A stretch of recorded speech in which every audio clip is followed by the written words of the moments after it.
Thank you very much. Thank you. Thank you. Hello, Virginia. Did anybody last night watch a thing called The Debate? Man, that was a big one.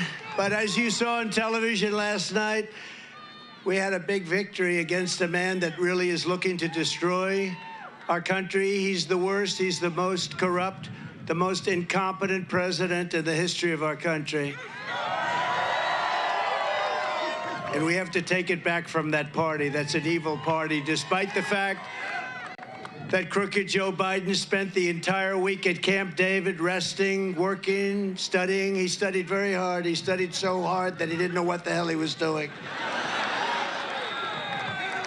He got the debate rules that he wanted. He got the date that he wanted.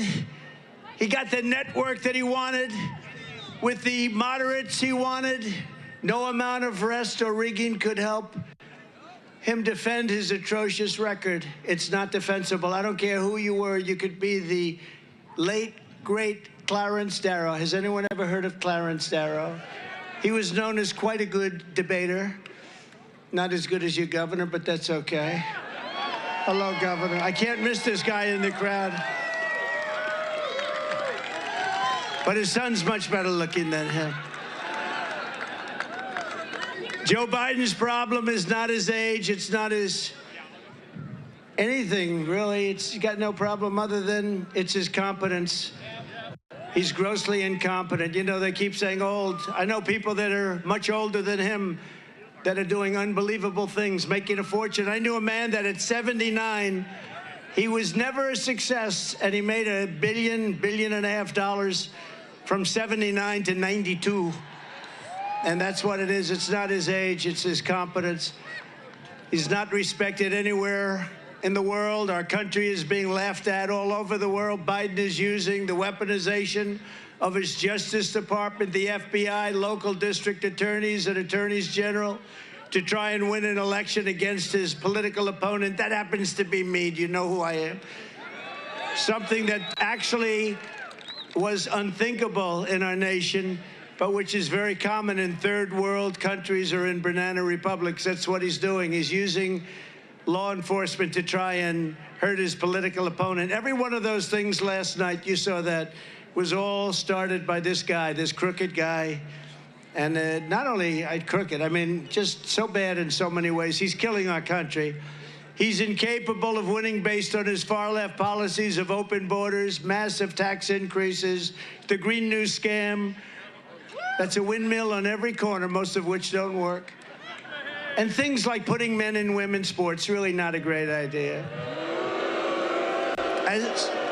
As every American saw firsthand last night, this election is a choice between strength and weakness, competence and incompetence, peace and prosperity, or war or no war.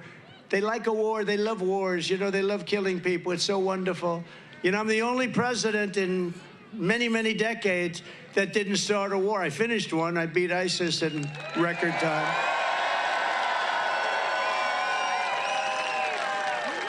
As soon as I left, we had the situation where Russia went into Ukraine. They would have never done that. And where Israel's attacked. And then we had inflation. And then we had that horrible event that took place in Afghanistan, the worst, I think the most embarrassing moment in the history of our country. And it's a choice, though, between a president who puts America first or a train wreck who puts America last. They put America last. Actually, the Democrats put America last. You take a look at that. Look at a guy like Senator Schumer. I've always known him. I've known him a long time. I come from New York. I knew Schumer. He's become a Palestinian. He's a Palestinian now. Congratulations. He was very loyal to Israel and to Jewish people. He's Jewish, but he's become a Palestinian because they have a couple of more votes or something. Nobody's quite figured it out. A vote for Joe Biden is a vote for failure, surrender, and disaster for our country. A vote for your all-time favorite president, President Donald J. Trump.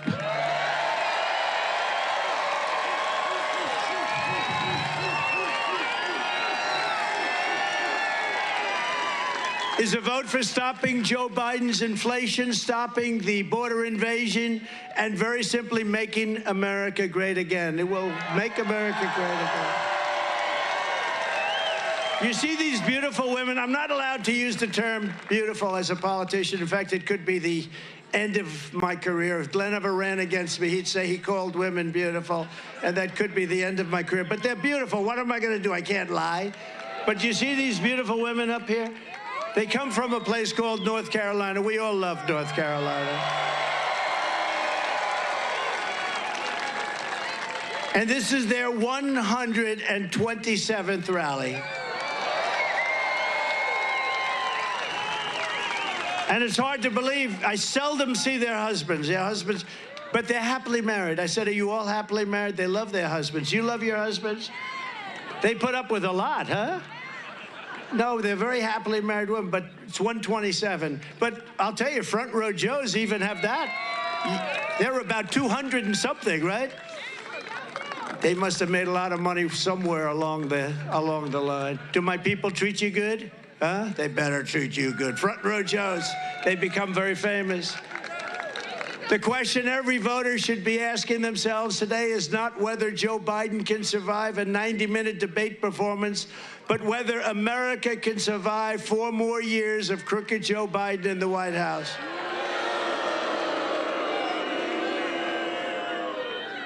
In fact, I don't know if we can really survive 5 more months. This is the most dangerous time in the history of our country, in my opinion, and we have a transition period because hopefully there has to be a transition.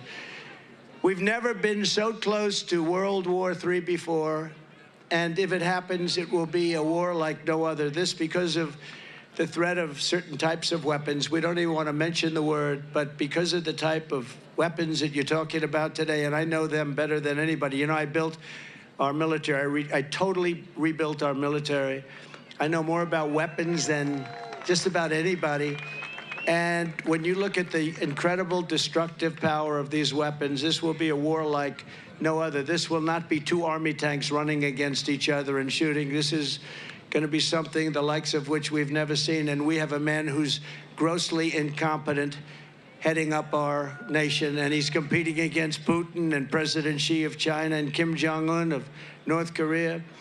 He's competing against people that are at the top of their game, and he was never really at the top of his game. He was never very good, but now he's really not good. Last night was a defeat not only for Biden, but for the entire radical left Democrat Party and the fake news media who have been lying to the American people as our country was being destroyed. The fake news media, look at all of them back there. Look at all of them. That's a lot of cameras. That's a lot of cameras. That's a lot of camera power. The Joe Biden on stage yesterday was the same Joe Biden who gave us open borders, crushing inflation, rampant crime, 2 new wars, a disastrous Afghanistan embarrassment, most embarrassing moment in the history of our country, and the international humiliation. Think of it, one after another, international humiliation, one after another. Nobody respects him. Foreign leaders don't respect him. You know, we put up $124 billion more given to Ukraine than Europe. Now, Europe is a lot closer. We have a thing called an ocean in between us, right? So no matter how you cut it, it's got to be more important. Why is it that we're not equalized? Why is it that they put up $124 billion, our people, these people in Washington that don't know what the hell they're doing? You know, I stopped it with NATO. We were spending almost 100% of the money for NATO. And I went in my first meeting, I realized, I said, you know, they're not paying their bills. They're delinquent. My second meeting, I said, you got to pay. And they said, well, what would happen if we don't? Then we won't defend you against Russia. And the next day, money came in by the billions. You never saw money come in so fast, Glenn. The money was pouring in. And I took a lot of heat, Michael. Oh, there's Mike Waltz. He knows better than anybody on this subject. He's the all-time. He's the all-time. But am I right? The money came in like at a level that was never seen. Hundreds of billions of dollars poured in. And then I took heat from the press because they said, no, I will not defend you if you're not current. And they said, well, that's not very nice. I said, it's not nice. Now, if I said I will, they wouldn't have paid, right? I suspect. But I took a lot of heat. But the fact is, the Secretary General called it the greatest. He's never seen anything like it, because Bush would come in, make a speech, and leave. Obama would come in, make a speech, and leave. And then I came in, and I didn't make a speech. I just said, these guys aren't paying their bills. They are not paying their bills. I don't want to make a speech until they pay their bills. But they asked me, will you defend us if we don't pay? I said, no, I will not defend you. We're not stupid anymore. And $400 billion came pouring in. You never saw money pouring in so fast. The whole world should know that while Biden is the worst president in the history of America, our country is going to be strong again, and it's going to be very soon. I want the enemies to know that, because we have a 5-month transition period, and I want the enemies to know, don't play around with us during this 5-month period. Don't play around.